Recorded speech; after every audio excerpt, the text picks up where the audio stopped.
نحل کہتے ہیں شہد کو، شہد کی مکھی جو ہے اس کو نحل کہتے ہیں۔ اب ظاہر سی بات ہے پورے نحل سے ایک سورہ آئی ہے قرآن پاک میں۔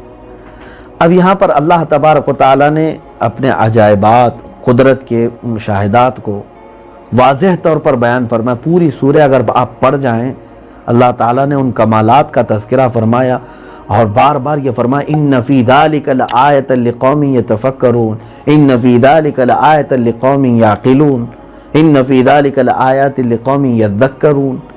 اللہ فرماتا بے شک ان سب میں عقل والوں کے لیے اللہ کی نشانیاں ہیں، غور و فکر کرنے والوں کے لیے اللہ کی نشانیاں ہیں، نصیحت حاصل کرنے والوں کے لیے اللہ کی نشانیاں ہیں، جو سن سکتے ہیں ان کے لیے بھی اللہ کی نشانیاں ہیں۔ کیا کیا اللہ کی نشانیاں ہیں؟ وہ الذی جعل، اللہ تعالیٰ فرماتا ہے وسخر لکم اللیل والنہار والشمس والقمر والنجوم مسخرات بامرہ، اللہ تعالیٰ نے رات اور دن کو تمہارے لیے مسخر کر دیا ہے، سورج اور چاند کو اور ستاروں کو تمہارے لیے مسخر کر دیا ہے۔ یہ سب تمہارے فائدے کے لیے چل رہے ہیں، دن کا ہونا، رات کا ہونا، چاند کا آنا، سورج کا آنا، ستاروں کا چمکنا، ان سب میں اللہ کی نشانیاں ہیں۔ تم غور و فکر کرو گے تو بہت کچھ ملے گا۔ ينبت لكم به الزرع والزيتون والنخيل والاعناب، اللہ تعالیٰ فرماتا ہے تمہارے لیے اللہ تبارک و تعالیٰ نے زمین سے پودے نکالے، اس سے ہریالیاں نکالی اور پھر اس سے میوے نکالے۔ اللہ تعالیٰ نے کھجوریں، تمہارے لیے پھل، طرح طرح کے پھلوں کا ذکر بھی قرآن میں آیا ہے۔ وہی چلتے ہوئے میں ایک ہی آیت عرض کروں گا، بہت سارے عجائبات کا ذکر ہے۔ اللہ تعالیٰ فرماتا ہے کہ شہد کی مکھی کو دیکھو، شہد کی مکھی، دو چیزیں ایک آیت میں ہیں، ایک تو دودھ کا پیدا ہونا اور ایک ہے شہد کا پیدا ہونا، اور دونوں بہترین غذا ہیں دنیا کی۔ یہ میرے آقا صلی اللہ تعالیٰ علیہ وسلم کی احادیث سے ثابت ہے، دنیا کی سب سے بہترین غذاؤں میں دودھ ہے اور شہد ہے، اور حضور اکرم صلی اللہ علیہ وسلم کو یہ دونوں چیزیں پسند بھی تھیں۔ میرے آقا صلی اللہ علیہ وسلم کے معمولات میں سے تھا ان کا استعمال۔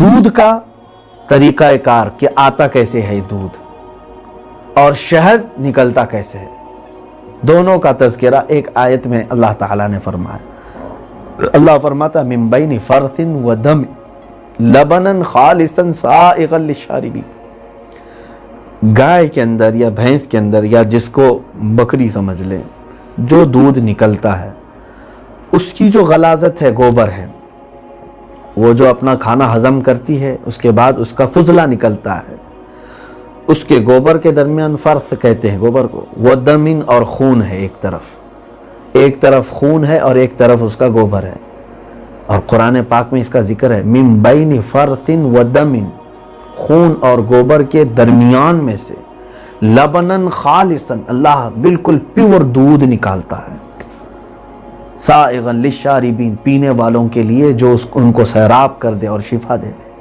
کبھی آپ نے سوچا آپ پریکٹیکل طور پر اپنے ہاتھ میں لے لیں ایک برتن کے اندر یا ایک کٹوری کے اندر اور یہی دو چیزوں کے درمیان سے اس دودھ کو گزار کر کے دکھا دیں آپ، ایک طرف گوبر ہو ایک طرف خون ہو، ان دونوں کے بیچ سے آپ دودھ کو گزار کر کے دکھا دیں، جو ریڈی میڈ دودھ لے کر کے آپ کر کے دیکھیں، یا تو اس کے اندر اس غلاظت کا رنگ آ جائے گا یا خون کا رنگ آ جائے گا، اور دونوں کے مزے بھی آ جائیں گے اور وہ دودھ نہیں پتہ نہیں کچھ اور ہی بن جائے گا۔ لیکن قدرت خداوندی دیکھیں، اللہ رب العزت ہمیں دودھ کو ان دو ناپاک چیزوں کے بیچ سے نکال رہا ہے، لیکن آج تک نہ کبھی دودھ میں خون کی رنگت ہم نے دیکھی، نہ غلاظت کی رنگت دیکھی، نہ خون کا مزہ اس کے اندر ہے، نہ گوبر کی بدبو یا اس کا مزہ اس کے اندر ہے۔ یہ اللہ رب العزت نے فرمایا اس میں عقل والوں کے لیے نشانی ہے، کیوں نہیں دیکھتے؟ سائنس آج ترقی کر چکی ہو اور تحقیقات بہت آگے جا چکے ہوں تو یہ دودھ کہاں سے نکلتا ہے، یہ نظام آپ پڑھ کر کے مجھے بتائیں۔ قرآن نے اس زمانے میں کہا جب سائنس تھا ہی نہیں، سائنس کی تحقیقات جس طرح سے آج لیب کی چیکنگ وغیرہ کے ساتھ ہوتی ہیں، اس کا کوئی وجود ہی نہیں تھا۔ اس زمانے میں قرآن کہہ رہا ہے کہ دودھ کا پروسیس کیسے ہے، اور ساتھ ہی مکھی کا ہے، شہد کی مکھی، اس کے متعلق بھی قرآن پاک میں فرمایا ثم کلی من کل الثمرات فاسلکی سبل ربک ذللا، یہ ہر طرح کے پھولوں سے چوستی ہے، ان کا رنگ چوستی ہے، ان کا رس اور ان کا عرق چوستی ہے۔ کون؟ شہد کی مکھی۔ اللہ فرماتا ہے یخرج من بطونها شراب مختلف الوانہ فیہ شفاء للناس. اللہ تعالیٰ فرماتا ہے کہ اس کے پیٹ سے اللہ مختلف رنگ کے پھولوں سے چوسے ہوئے اس کے پیٹ میں جو رس آیا ہے اس سے ایک ایسی غذا نکالتا ہے رب تعالیٰ جس میں سارے لوگوں کے لیے شفا ہے. وہ کیا ہے؟ شہد ہے. شہد کی مکھی کمال کا ایک اس کا بھی کام ہے. وہ موگرے کا پھل ہو، موگرے کا پھول ہو، گلاب کا پھول ہو، چمیلی ہو، نہ جانے کتنے قسم کے پھول ہیں. اور آپ بھی ذرا چوس کر کے دیکھیں ان پھولوں کو، کیا ان کا مزہ ہوتا ہے. اکثر تو پھول اس میں کڑوے ہی لگیں گے آپ کو. اور ان سارے پھولوں سے یہ چوس کر کے آتی ہے اور اپنے چھتے پر بیٹھتی ہے، اور پھر یہ اپنے منہ سے جو لعاب ہے اس کا جو تھوک ہے وہ نکالتی ہے، اور وہ نکال کر کے جو جمع کرتی ہے. شہد تو آپ نے استعمال کیا ہوگا. پھر دیکھیں اس میں کمال کی لذت بھی ہے اور اتنی مٹھاس ہے کہ دنیا کے بنائے ہوئے آرٹیفیشل شکر میں بھی وہ مٹھاس نہیں آتی جو شہد کے اندر ہے. اس شہد کو مٹھاس کس نے دیا؟ قرآن پاک میں اللہ تعالیٰ فرماتا ہے اس میں بھی عقل والوں کے لیے نشانی ہے. وہی مکھی اگر کسی کو غصے میں ڈنک مار دے زہر چڑھ جائے گا. وہ زہریلی بھی ہے. اور ہم نے دیکھا ہے کہ کئی جگہوں پر شہد کی مکھیوں کے ڈنک سے لوگ مر بھی چکے ہیں. اگر کثرت سے مکھیاں کاٹ دیں کسی ایک کو اور فوری علاج نہیں ملا اس کا، اس زہر سے وہ ختم ہو جائے گا. کثیر تعداد میں اگر مکھیوں نے کاٹ دیا تو اس کی ڈیتھ ہو سکتی ہے. تو ایک زہریلی مکھی ڈنک مارے تو زہر چڑھ جائے، لیکن وہی اپنے چھتے میں تھوک اگلے تو دنیا کا سب سے میٹھا شہد پیدا کرے. ایک منہ سے یہ دونوں چیزیں کہاں سے آئیں اس کے اندر؟ اور وہ بھی جس جگہ سے وہ لا رہی ہے پھول، بظاہر ہم بھی پھولوں کو نچوڑ کر کے دیکھیں کوئی شہد کا قطرہ نہیں بنے گا. یا آپ بھی چوس کر کے کہیں تھوک کر کے دکھائیں، نہیں ہو سکتا. قدرت خداوندی ہے جس کو یہ چیز دی گئی ہے.